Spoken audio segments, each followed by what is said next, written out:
Chairman Young, Ranking Member Peters, members of the subcommittee, thank you for the opportunity to testify today about how Congress can keep America's trucking industry safe, competitive, and innovative.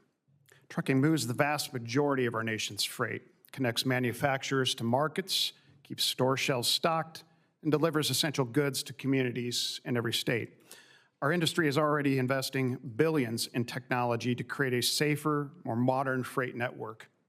Innovation-driven solutions not only improve outcomes, but also help lower prices paid by consumers and businesses alike.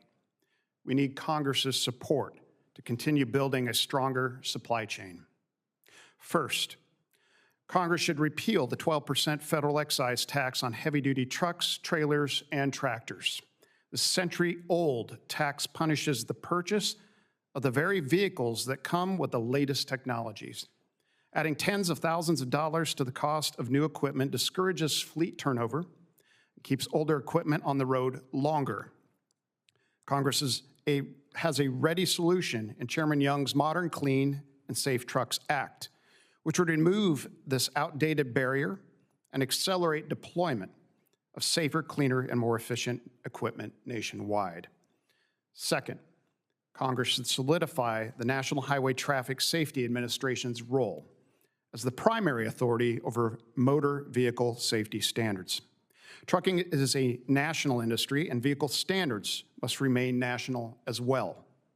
When states or courts impose equipment standards beyond federal law, it creates a fragmented regulatory landscape that drives uncertainty for manufacturers, motor carriers, and the supply chain.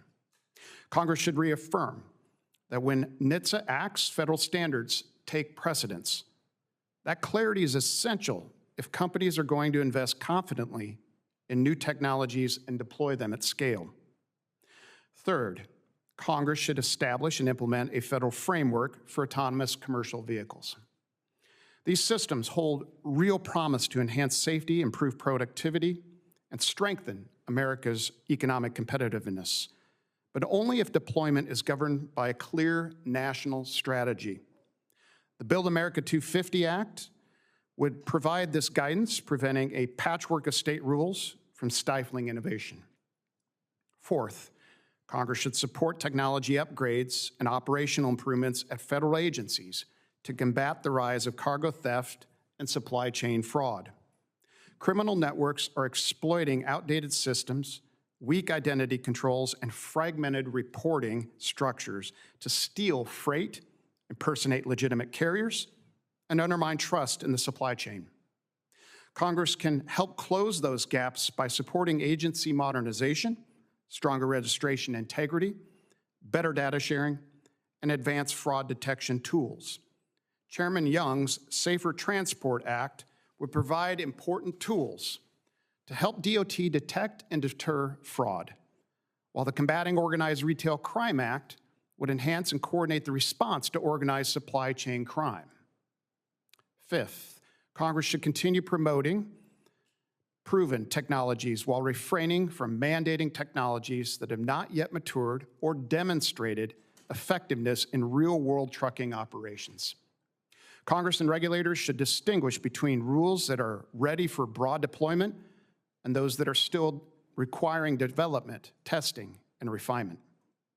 Sixth, Congress should support a resilient national approach to positioning, navigation, and timing without disrupting the existing technologies and services that keep freight moving. Policymakers should reject proposals such as NextNav's petition that would repurpose the lower 900 megahertz band in ways that risk harmful interference to the millions of incumbent devices and systems already operating there, including technologies that support logistics, transportation, and critical infrastructure. Together, these 6 steps would send a clear signal. Congress is ready to embrace technologies today and tomorrow and help the trucking industry deliver even greater safety, resilience, and economic strength for the American people. I look forward to discussing these issues with the subcommittee and answering your questions.